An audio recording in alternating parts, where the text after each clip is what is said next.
This happened when I was 18, making the road trip from my hometown to my new college. I had all my stuff shoved into the trunk and backseat of my cheap SUV.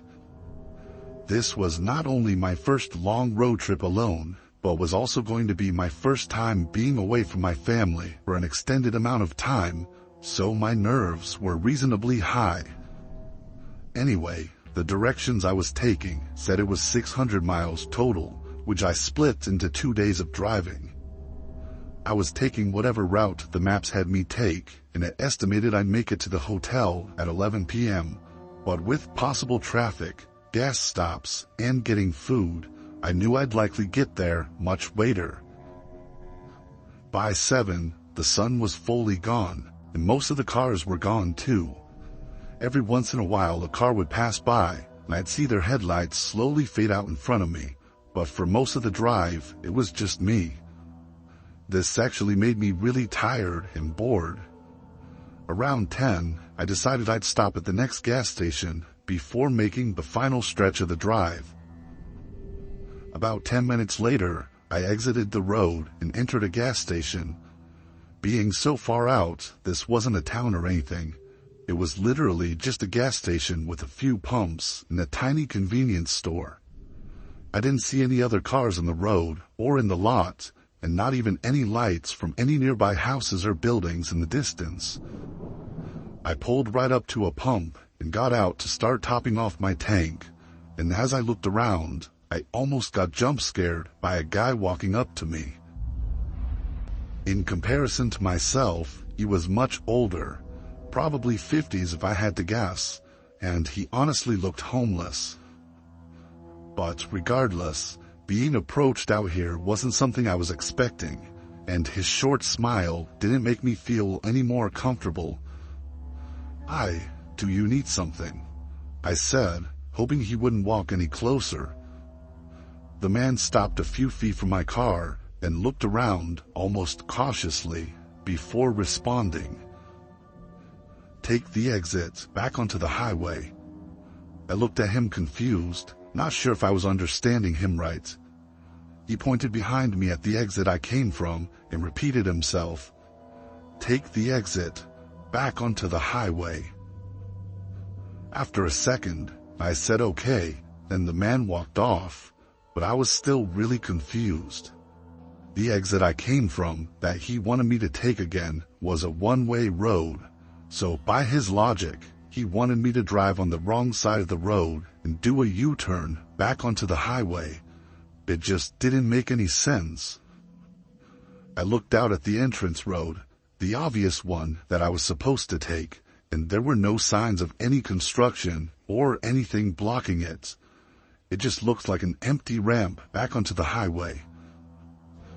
As I put the pump back and got in my car, I glanced over at the man, who was now just sitting against the side of the convenience store. The more I thought about it though, the more crazy that man seemed, just to be sitting out here, saying nonsense. I thought maybe this was some kind of trap or something, so I went with my instinct and drove out of the lot and toward the entrance to the highway. As I merged onto it though, I realized pretty much all the streetlights were out. I slowed down, thinking maybe this was a construction zone or something. I kept my eyes focused on the road directly ahead, making sure to be cautious of anything. But while I made my way through the unlit road, I saw only a brief outline of a figure to my left before a pickup truck came out of nowhere and stopped right in front of my car. Every door opened as 4 men jumped out of the truck and started running up to my car, holding weapons of all kinds. Metal bats, machetes, knives, and not even anything covering their faces. They just had this emotionless gaze, like they felt nothing of what they were doing. I quickly started backing up as they got just a few feet away from my windows. And once I got far enough back, I suddenly saw the outline of dozens of people coming out of the shadows off the side of the road. A few even tried chasing my car as I frantically reversed out of there. As soon as I could, I turned around and sped off. I called 911 once I felt I was safe, but for some reason, I never got a call back. No update on it at all, almost like they didn't even check on it. Ironically though, it was the creepy old guy at the gas station that tried to prevent me from even getting caught up in that mess, or at least that was what I assumed he was doing. Either way, I was incredibly lucky to get out of that with my life, as I have no idea what that was or what they were all planning to do.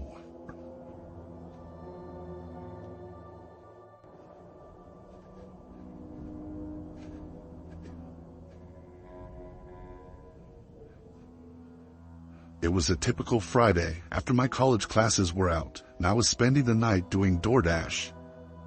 This was my regular routine, dashing on the weekends to help me pay for all my living expenses while on campus. The night started well, getting a lot of orders done and making a good amount, and then it hit a stalemate after the big dinner rush. Very few orders were showing up, and the ones that did, they were very low paying, basically waste of time orders. But then after an hour of aimlessly driving around, an order came through that wasn't too bad. It was 8 miles away, but the payment was well worth it. It was nothing absurd, but enough to make it not a ripoff like a lot of the other ones were.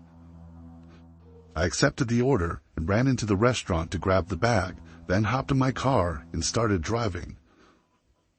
The map said it would take 30 minutes, which I think was the longest of any orders I'd done up until this point. Most of the houses were right around campus, because any further than 15 to 20 minutes out, it becomes pretty much just bare fields of grass. As I got to that 20-minute mark, it became just that. Very few houses, mostly sitting far out in fields of crops, and nothing else. The rest of the 10-minute drive was on this empty road, going along these farms. Then I made it to the house. There was a dirt driveway connecting to the road, leading through a large field, and in the far back was a small house. Driving through the field felt very eerie. Even though I'm not one to get nervous without reason, this felt different. As I got further out from the road, the only sound was the low rumbling of my car on the dirt. I parked out front and got the bag ready, then left the car on as I stepped out. The night was quiet, and the house was dark, having only the porch light on to illuminate the outside. I walked through the unkempt grass and up to the porch, knocking on the door. As I waited, I looked back at my car, sitting in the dark, with the field of pitch black behind it. A moment went by, then I knocked again, but there was no response, not even the sound of anyone inside. It didn't take long for me to realize the strangeness of the situation, seeing no lights on in the windows, and noticing how decayed the house looked up close.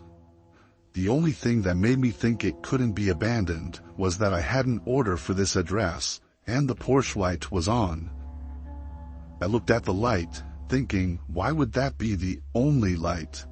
But by some odd chance, I happened to recognize the top portion of the casing, having a cheap solar battery. It was just an automatic light that charges during the day and turns on in the evening, meaning nobody had to be here to turn it on. Just as I was piecing this all together though, I heard a rumbling sound behind me. I turned, seeing a car driving down the dirt path and coming up right behind my car. I stood there and stared at their headlights until a man stepped out.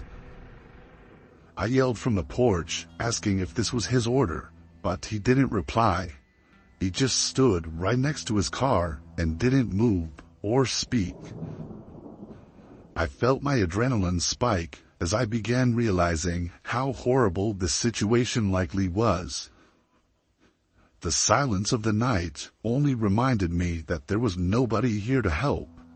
I was stuck in the middle of a field between an empty house and a stranger. In a split-second instinctual reaction, I dropped the bag and sprinted off the porch, running behind the house and straight into the field of grass. I looked back, seeing the man coming up behind me. Frantically, I continued running, and the further out I got, the thicker and taller the grass became, until it was covering all views of direction. By then, I knew the guy had no chance in following me. I slowed down, catching my breath as I carefully moved through the crops and tried to be quiet in case the man was still trying to find me. Eventually, I made it to someone else's yard, and from there I got to a road where I had enough signal to call for help. Police picked me up and went to check on my car, but of course, the man was gone by then. I was surprised though, because my car hadn't been looted, and the bag of food was still on the porch of the abandoned house. But that could only mean that the man had other intentions, likely far worse than just robbing me.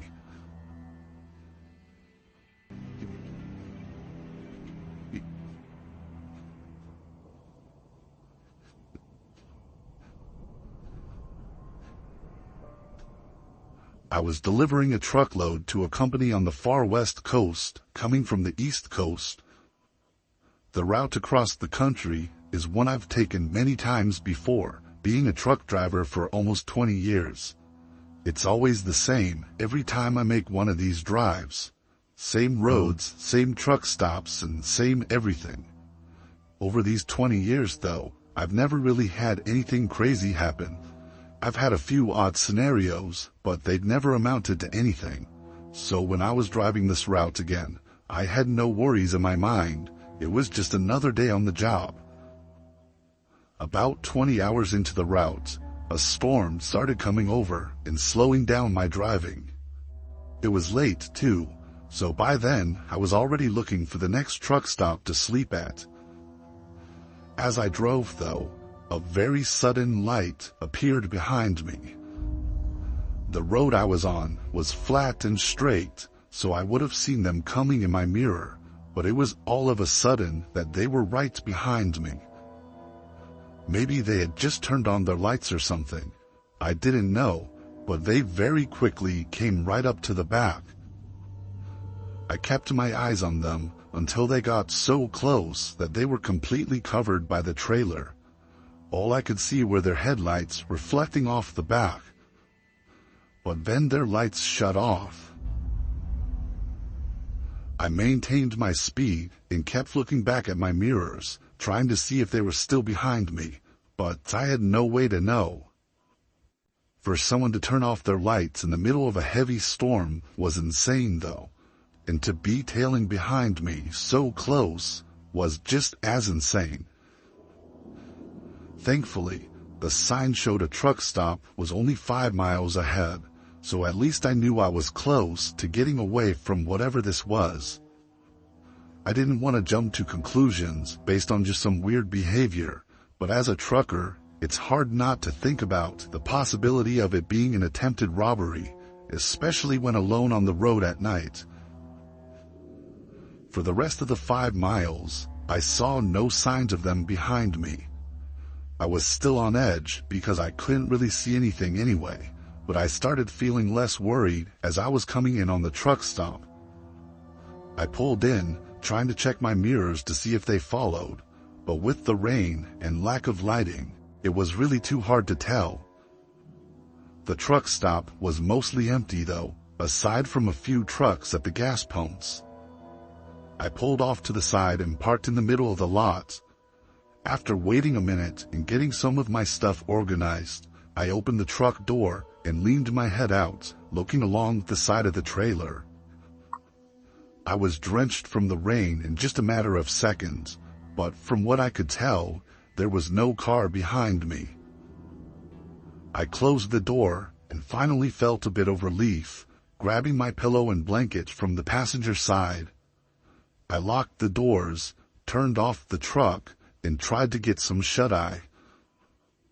The rain pounding on the metal roof made it easy to fall asleep, locking out any possible sounds coming from other trucks pulling in and out. When I woke up though, I felt I had only been asleep for a few minutes. I looked around, seeing it was still dark out, and the storm was the same, if not worse. But before I could check my mirrors, a loud thump shook the truck. My eyes opened wider. I reached for the door handle and opened it, looking out at the back of the trailer. Through the rain, I could barely see the outline of a car with its headlights off, and two men moving around in front of it. Terrified, I hesitated to step out and confront them, and as I sat there in that moment of hesitation, the door suddenly slammed against my body, shoving me back further into the driver's seat. Another man stood outside, yelling at me to stay where I was, then slamming the door again. His right hand was shoved in his hoodie, and with two other men behind the truck, I was in no position to try anything. I could feel the truck shake as I just sat in place with the guy outside my door watching my every move. He didn't even look away for a second. This went on for a few minutes, then they ran back to their car and drove off. I was still in shock, watching their car disappear onto the road. I called the police and put in a report, but no information ever came up on who the men were. All I know is that if I had been any less aware and had just tried to drive off at first sight of the men, I probably wouldn't have been able to make it out as safely as I did.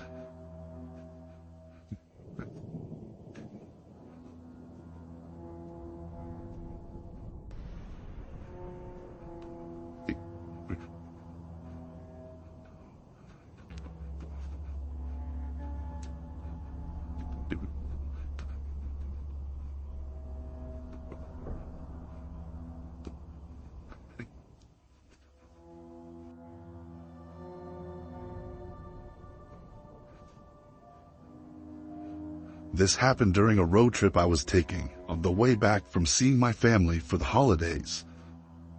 I'm not usually one to drive more than a couple hours because I much prefer flying, but this year the tickets to where I was going were way more expensive for some reason. It would have cost me over $1,000 for a round-trip flight that only went a few states over. I had planned everything out so that I'd get home a few days before I had to go to work. But a snowstorm blew in on the day I was going to leave, so I had to stay an extra 2 days before finally starting the drive. The roads were empty since it was past the holiday rush, and most of the drive is pretty out of the way from the big cities. The hardest part of it was always staying awake and fighting the boredom. The first 8 or so hours went by without any trouble though. Sure, I was tired, but the snow on the road kept me awake and attentive. It was about 10 p.m., and I had a hotel booked in a small town just 2 hours further ahead. But as I drove, a small light came up in my mirror. It was the headlights of someone behind me, which was actually the first person I'd seen on the road with me in over an hour. Their lights were getting bigger quickly though, showing that they were coming up really fast. And soon, I could see that it was actually a large van of some kind.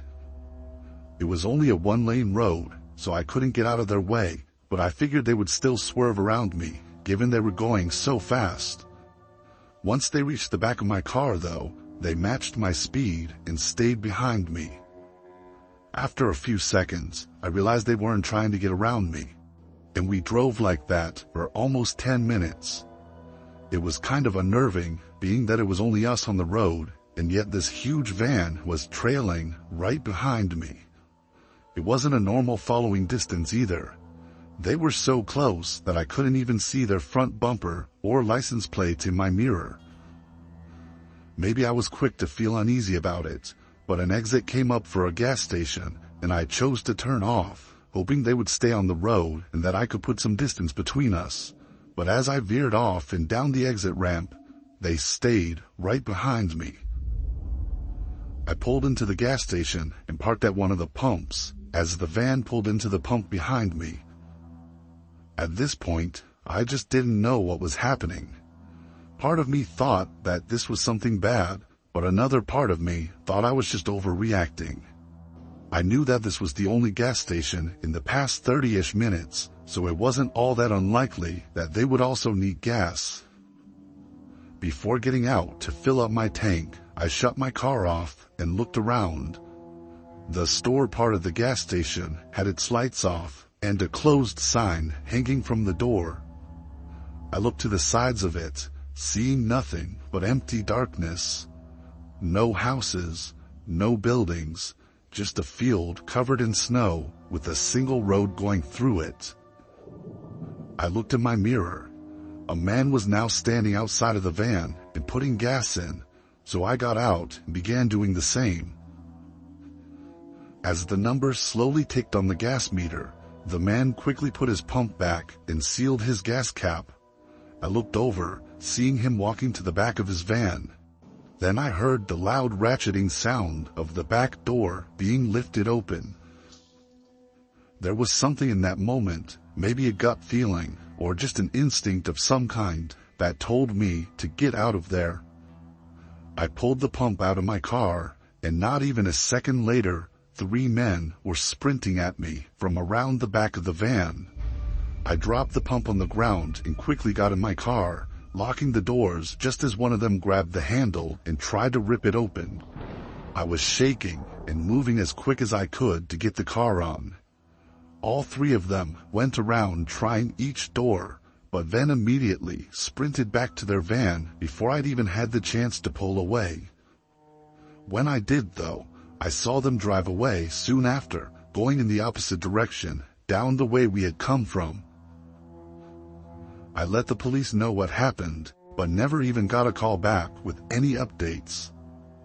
I think it's obvious they were trying to abduct people under the cover of night on the vast unpopulated highway.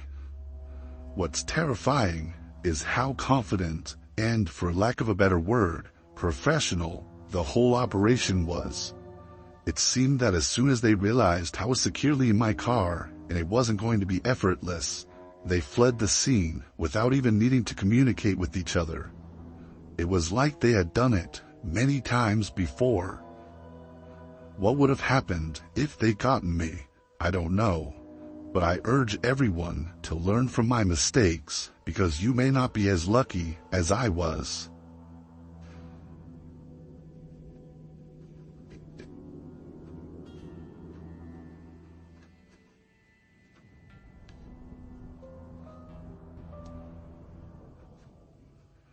In 2019, I did deliveries for a pizza place near my school. I'd work most days after class, so I could afford to pay for my car and rent. It wasn't a great job in any aspect, but it was good enough to get me through college without being completely broke. This night was no different than most in the beginning. I clocked in at 6 and delivered for 3 hours straight, then took a lunch break and started again at 9:30. I picked up the next order and started heading to the place. The address didn't look like a house, but the route it took me on to get there was not what I was expecting. It took me further out from town, away from most houses and stores, and into a business center. It was an area full of small office buildings and nothing else. I drove down the road and couldn't really tell what any of the addresses were, so I just followed the directions on the GPS and hoped it would take me into the right parking lot. When I turned in, I drove through a pretty long parking area until I reached the front of the building and could read the address. It matched up with the one on the order, but something was off. The parking lot was completely empty, not even the streetlights were on, and the office building had no signs of anyone being inside.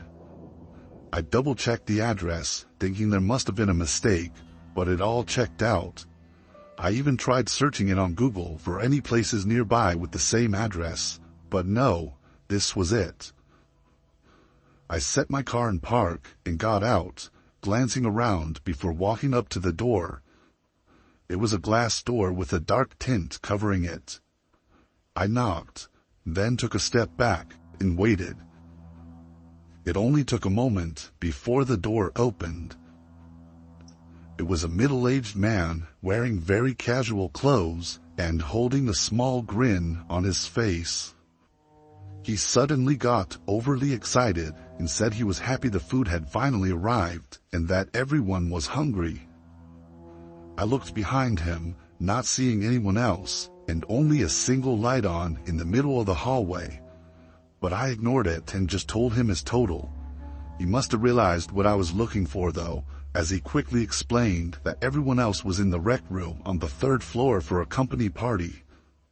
I smiled to be polite, but the man was talking with an overwhelming amount of excitement.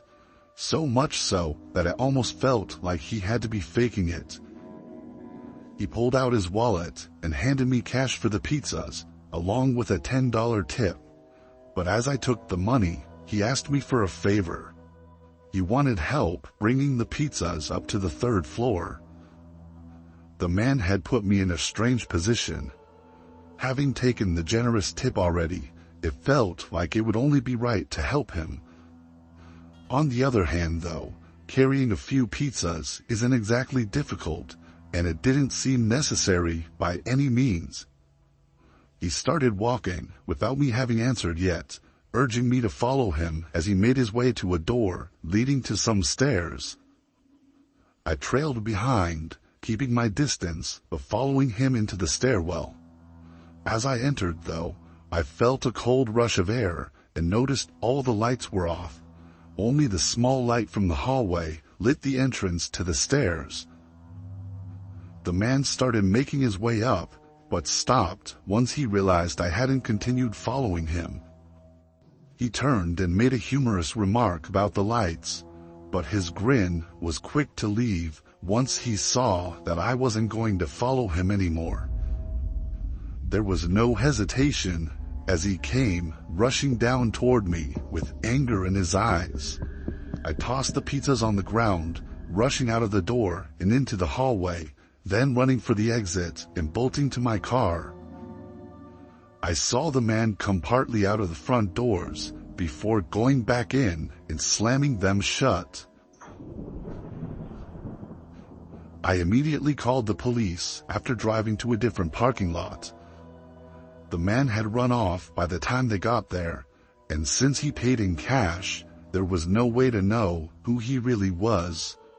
The office building was empty though, and there was nobody else on the 3rd floor, so it's clear that it was just some sort of trap. What he had ready for me on the 3rd floor is unknown, and I hope that nobody ever has to know.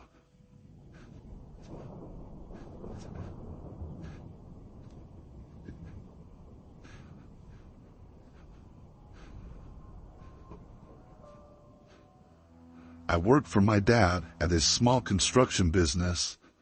He runs a yard and warehouse full of materials, as well as manages the job sites the workers are at.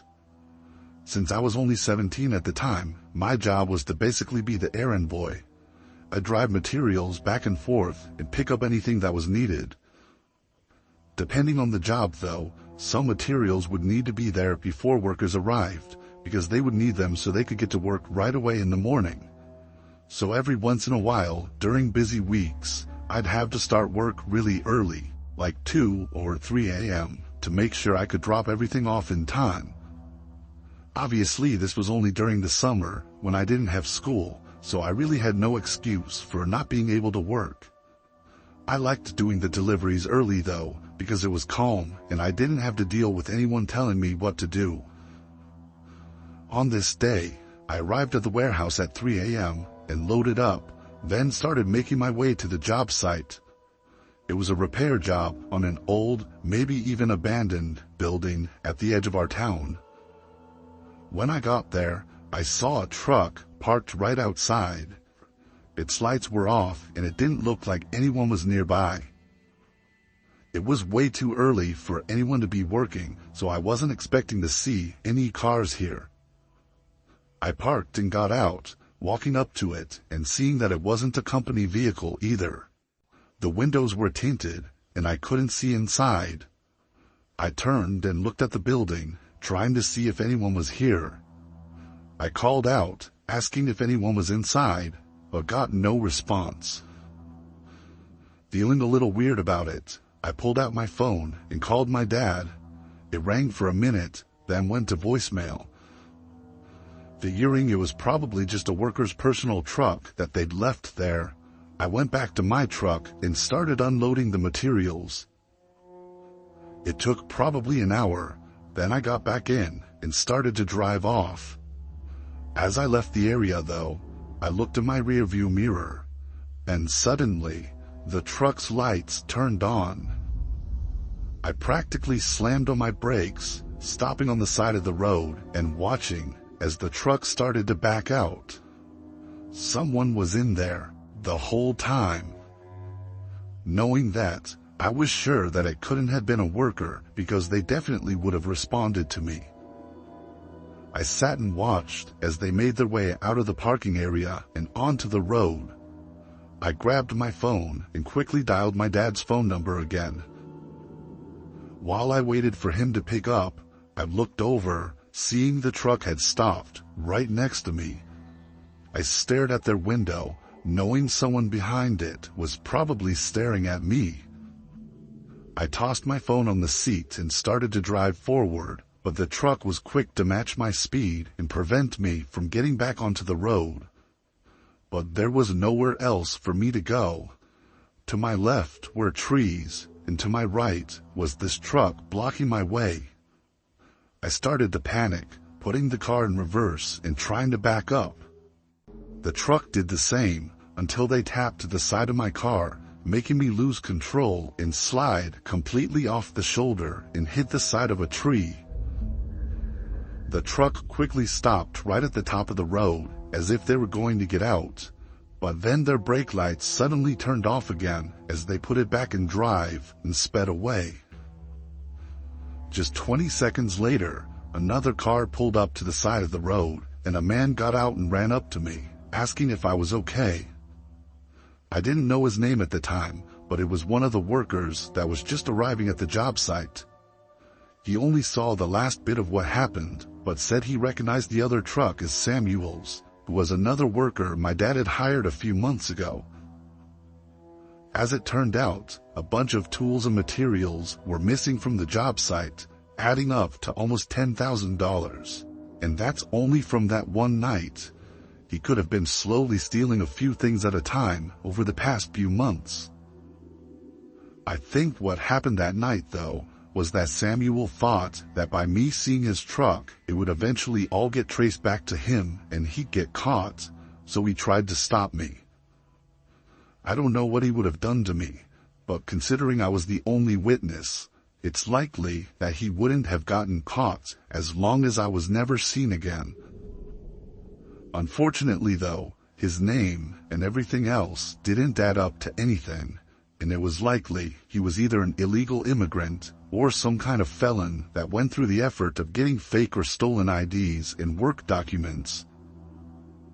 I was never expecting something like that to ever happen, but at least it's really unlikely that I'll ever see that man again.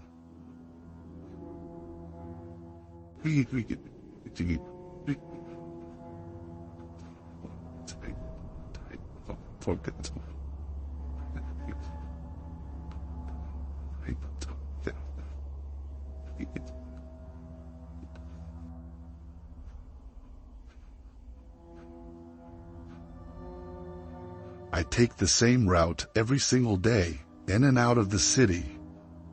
I don't live very far, just 30 or so minutes out in the quiet suburbs. The road I took was always quiet at night, which was a huge relief compared to the traffic there was during the day. I was driving on this road, and everything was going just as it always did. It was a little past 10 p.m. I was listening to my music and happy to be almost home. When I was 10 minutes away and entering the woodsy area just before the start of the suburbs, a light beamed from up the road. Nothing was off at first, but as it got closer, it seemed to be really bright, like almost blinding me. I literally had to stare at the shoulder of the road to make sure I stayed in my lane. But just as I thought they were going to pass me, I suddenly could see a glimpse of their tires right in my lane. They were driving on the wrong side of the road, about to head-on collision with me. My reflexes took over, and I swerved to the right, immediately flying off the road and slamming into the ditch that bordered the woods. It took me a few seconds to gather myself, but I didn't seem to be very injured or anything. I unbuckled my seatbelt and jumped out of the car. It was totaled for sure. The whole front was pretty much ripped off, and it honestly looked like I should have died in there. Then I remembered what happened and immediately got pissed off. I climbed out of the ditch and looked down the road. I expected to see their headlights fading out in the distance, but I was surprised. They had stopped and pulled over not too far down. Before approaching them, I quickly looked at my surroundings and realized how secluded we were. So before confronting them, I ran back down to my car and got my phone, calling the police. I didn't know who was in that car up there, or if they were drunk and angry or something, so I figured I'd play it safe. The operator said they would be here in 5 minutes, so I hung up and started to walk back up the ditch, but was startled by a guy now standing at the top. He didn't ask if I was okay, or say anything at all. "Are you the one that made me crash? You could have killed me," I said, trying to hold back my anger until the cops arrived.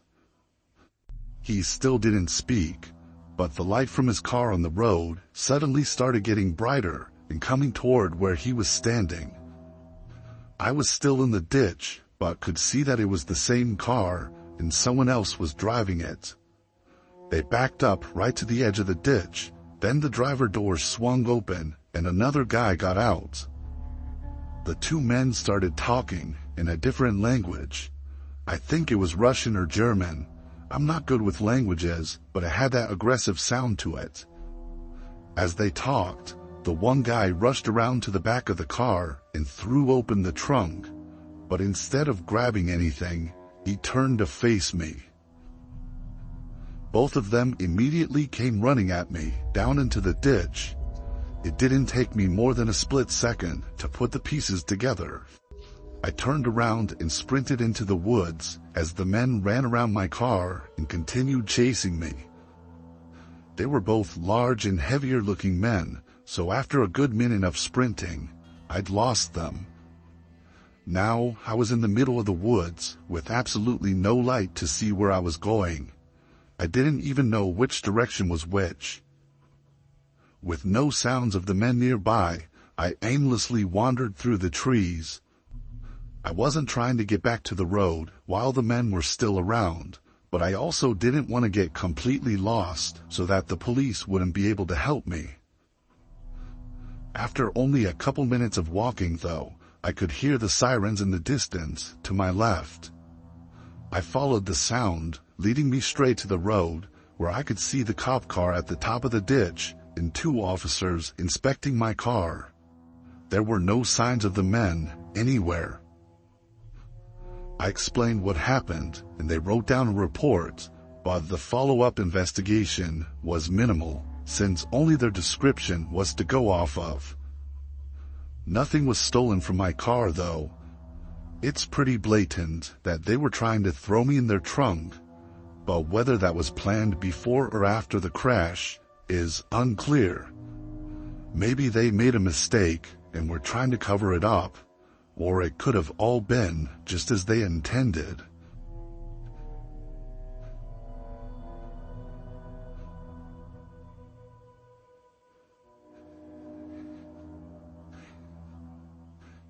I'm a terrible long-distance driver. I just wanted to put that out there to begin with, because my inexperience really shows. I almost never drive more than 30 minutes at a time, but for work, I had to make a 10-hour drive from my small hometown of Brawley all the way up to San Francisco, where our main office was. I'd been with the company for less than 6 months, working remotely, so this was my first time making this drive. Unfortunately, the way there wasn't through the beautiful California coastal highway either. It takes the lesser-used highway on the opposite edge of the state, going through the empty deserts and smaller cities for the most part. Again, I'd never taken this route before, so this was all new to me. I set up my GPS and started driving at 6 p.m. This would be so that I could hopefully make it right at check-in time at the hotel, which was 3 p.m. the next day. The first hour of the drive was through my town, and it slowly dwindled down to just a few buildings here and there, and eventually nothing. There also weren't really any other cars. About 3 hours in, I passed a gas station, and it reminded me to check on my tank. I looked at the meter and noticed it was getting close to running out. Actually, it was really close to running out. Driving for this long on a boring empty road made me space out and not pay attention to it. I figured I was good enough to wait until the next gas station though, so for the next 20 minutes, I had my eyes open for any gas station exits. But as every mile passed with no gas station, I started to worry. That feeling of dread came over me for being so stupid to have let myself get this low on gas in the middle of a desert. I could feel my car start to jerk randomly and stutter, so I knew this was really bad. Just as I was thinking that my car was going to shut off at any second, I saw someone's headlights on the side of the road. It looks like a police car monitoring the highway, so with pretty much no choice, I pulled off onto the shoulder and parked a little ways behind them. I was hoping they had a gas canister I could use. I got out and started walking up to their car. It had a spotlight by the driver's side mirror and a light bar on the roof, so from behind, it looked exactly like a police car. But as I got closer, I wasn't so sure. Either way, I needed help, and by now I assumed they had to have seen me walking up anyway. When I got up to the side of the car, it was clearly a police car, but not one in service. Like probably an old one that someone had bought after the police markings and other stuff were removed. When I got up to the window though, nobody was inside, but it didn't look abandoned either. The inside looked relatively clean, and there was even a grocery bag on the passenger seat with what looked like food and snacks in it. Something about this was really off though. I looked up and out at the surrounding desert. It was really dark and mostly empty aside from some stray cactus, but it only took me a second to notice something moving out there. They were pretty far from the road, so I couldn't tell what they were doing, but there was definitely a person out there moving around. Knowing this wasn't going to go the way I expected, I was going to go back to my car and try to call 911 or maybe roadside assistance, but the figure suddenly stopped moving and stood still. It was like they had noticed me and were suddenly looking over. I didn't know what to do, so I kind of just stood there. Then the person started rushing toward the road. I took this opportunity to run back to my car. The man must have been full-on sprinting though, because by the time I was in my driver's seat, they were already at the road. They stood by their car and stared at me, and I could now see their face in my headlights. They had short black hair and a black beard with dirt and sand covering their entire body, from their shoes all the way up to their face. I couldn't tell if he looked mad or what, but he stood like a deer in headlights, as if waiting for me to either drive away or get out. I was too scared to try starting my car, because if it stuttered and he heard that, then he'd know I was stuck. So I sat there and just tried over and over to call 911. By the time I finally got through, the man had gotten in his car, and a minute later he drove away, leaving his headlights off and disappearing down the road. As for afterward, an officer made it 30 minutes later and poured a few gallons of gas in my car. I told them about the man who was acting really suspicious and was out in the desert, but he mostly brushed it off and didn't even check on it. He even joked that he was burying a body out there and acted like it was nothing. I was so shaken up, though, that I didn't put up much of a fight and just continued my drive. It's been a while since this all took place, but I can't stop thinking about what that man was doing out there, or possibly how close I was to discovering something.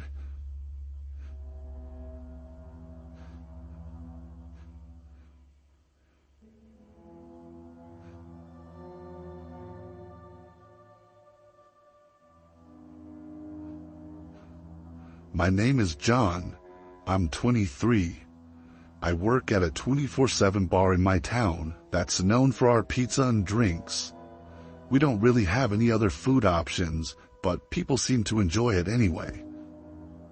I never understood why the owners decided they wanted us to deliver pizzas. It's a lot of hassle for probably not that much extra money.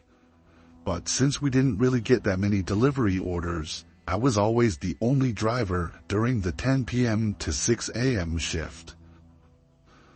On this night, I walked into the place being pretty crowded. There were several large groups, and with deliveries being slow, I was helping out with waiting tables in the meantime. There were a few deliveries I made, maybe once an hour, and at 3 a.m. there was another regular delivery for me to drop off. I grabbed the single pizza and got in my car. The address was 15 minutes away, so I typed it into Google Maps and started driving.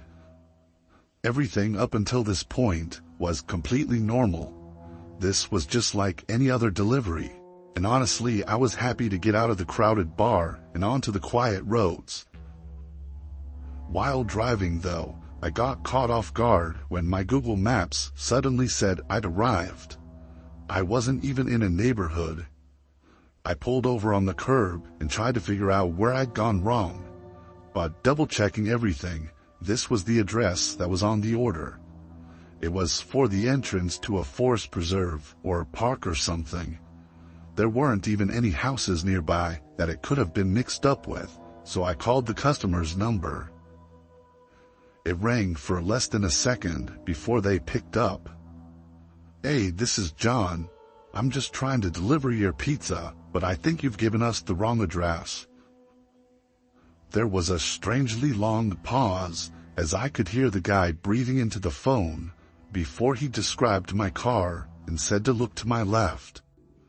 I did as he said and literally saw nothing but a completely pitch-black forest. Then I saw something move. It was him, waving his arms in the air to get my attention. He was standing in the forest behind the road. I don't know why he didn't just come onto the side of the road where it was easier to see, or even why he ordered it here to begin with. I got out and started walking over. It was hard not to notice how eerily quiet it was outside next to this forest preserve. There were no cars anywhere and no other people. I found it really odd, too, that as I walked up, the guy didn't move. Like he didn't meet me halfway. He just stood there and watched me walk across the street and up to the grass just before the edge of the forest, where he was at. I stopped halfway through the grass, realizing this was getting really weird. I waved him over to come grab the pizza and pay for it. The guy hesitated, and instead of walking up to me, he looked behind me and on either side, pretty obviously looking for any bystanders. My nerves were really high at this point, which made it hard to think straight. If my mind was clear, I definitely would have just taken off from my car and left. Before I could come to my senses, the guy started approaching me. He was walking really fast and didn't slow down when he got closer. I stumbled back, but it was too late. The guy grabbed my upper arm and started pulling me back toward the forest. He was clearly trying to be quiet though, not yelling or anything, but instead putting all of his efforts into forcing me back. We struggled back and forth for several seconds before I realized I couldn't break free and started punching instead. It only took a few clean shots to his face before he let go, and by then, we were only a few feet from the forest. I took off running, looking back only to check if he was following. I saw him get up and run into the forest, but to my horror, 2 other guys came out from behind the trees. I got in my car and drove straight to the police station that was on the other side of the block, but obviously the guys had completely run off by then. I actually went back to work after that, explaining what happened to my boss and asking if he had any info on the guy's order. All he had was a phone number, which was already disconnected, and the first name that was most likely fake. After that, he sent me home early with a free slice of pizza, which wasn't exactly a fair trade, but I wasn't complaining. If I'd been dumb enough to walk up to the forest that night, I probably would have been instantly jumped by all 3 men with no witnesses. Luckily, my hesitance to approach him made it an easier fight to escape, but it very quickly could have turned into something far worse.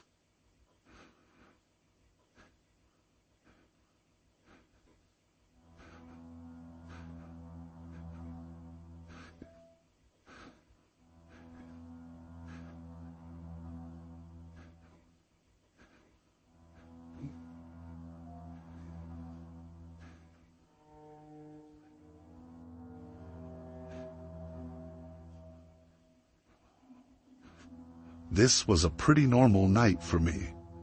I was off work for the weekend and was planning on doing absolutely nothing productive for my 2 days off.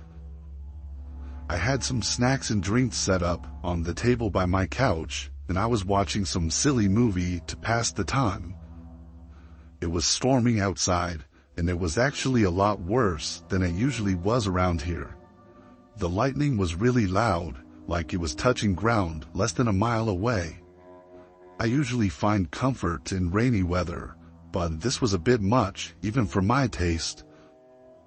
What definitely wasn't comforting was when I heard something hit my front door. It was only a single thud, which made me think the wind had blown something into it. I got up and checked outside, opening the door and getting peppered by the rain and wind. Nothing was out there though that could have bumped into my door. I was actually so confused that I even stepped further outside to look around for anything near my porch. Not getting any answers and only getting drenched by the rain, I went back inside. Whatever it was, it seemed like it was gone. My shirt was completely soaked through, so before doing anything else, I went right upstairs and threw on a clean shirt and dried myself off with a towel. While I was up there, I heard it again. A loud thud slam into the front door. It made me jump and mumble under my breath as I was genuinely shook by it. I waited for any more sounds as I regained my cool, then moved over to the stairs and looked over the railing at the front door. My eyes widened. The door was open, rain splashing inside and everything.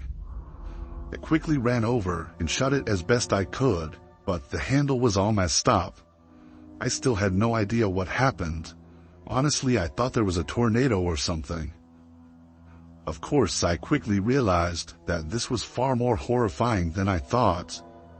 The puddle that formed inside the doorway had several muddy shoe prints smeared into it and going across the floor.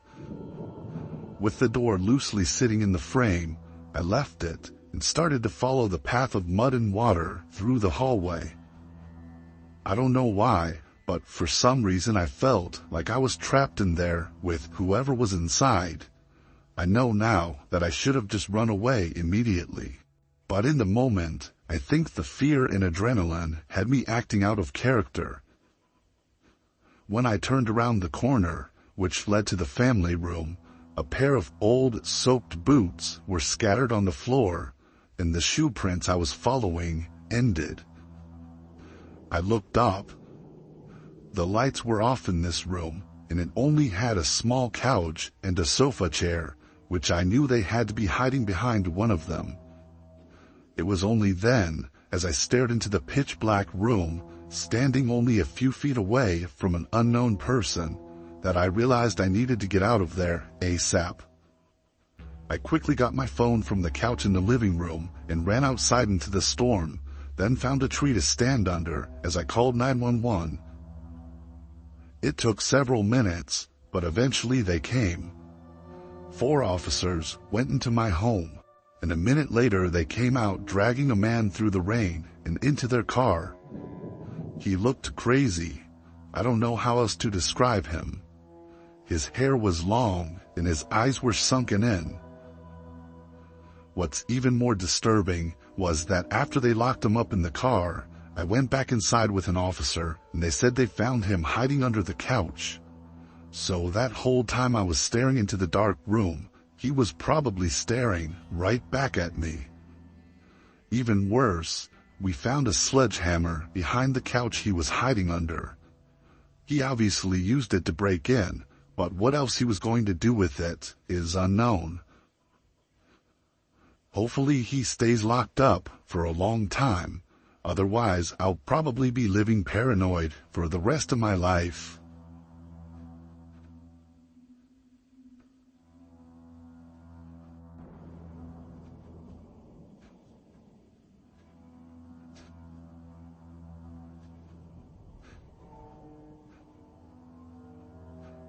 I worked for a tech company as a customer support agent on their 24/7 live chat service.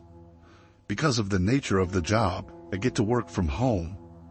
The downside, though, was that I was an overnight worker. Being in the comfort of my own home and having to pull an all-nighter was a recipe for disaster. This was a regular work night. I had my plug-in open on my laptop that automatically receives new chats. I'd probably get 5 to 10 customers an hour, and each chat usually resolved within 2 minutes, so a lot of my job was just waiting. I kept a hot cup of coffee on my desk and had YouTube open on my other monitor. Around 2 a.m., maybe a little earlier, I was helping a customer figure out their refund when I heard something outside. It was a man seemingly calling out for someone to help them.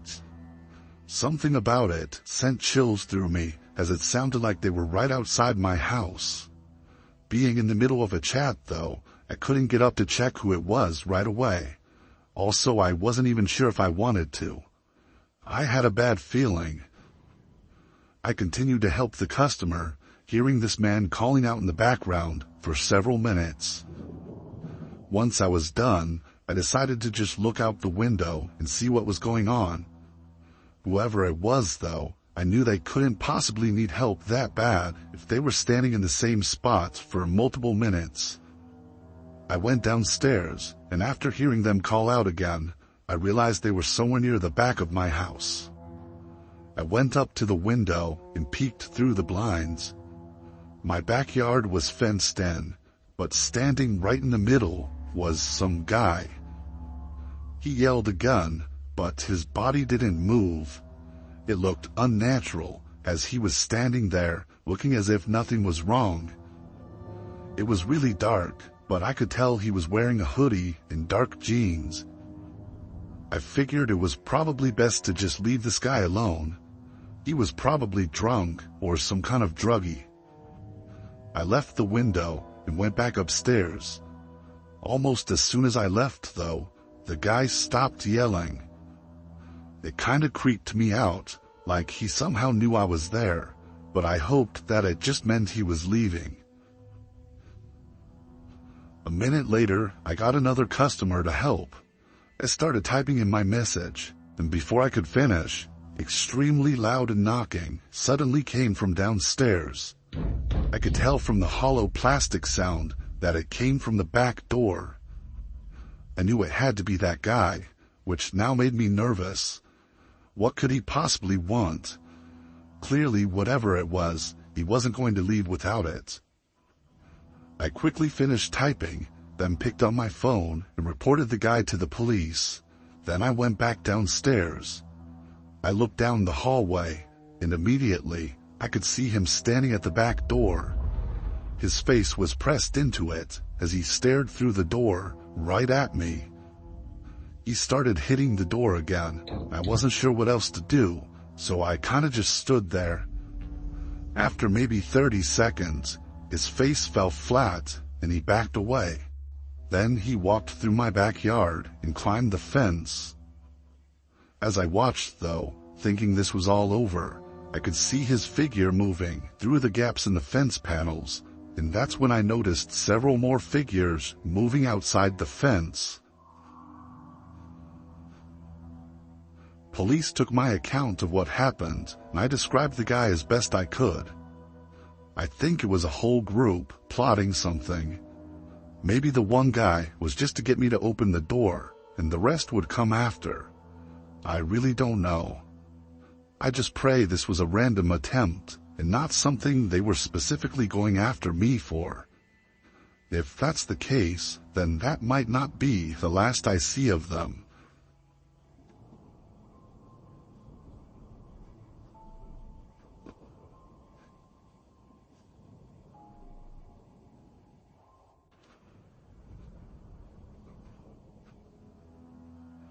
I live in St. Louis, Missouri, right in the heart of the city.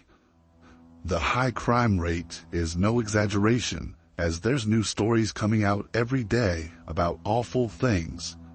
Living here though, I'd actually never had anything happen to me up until this point, and never even seen anything happen personally.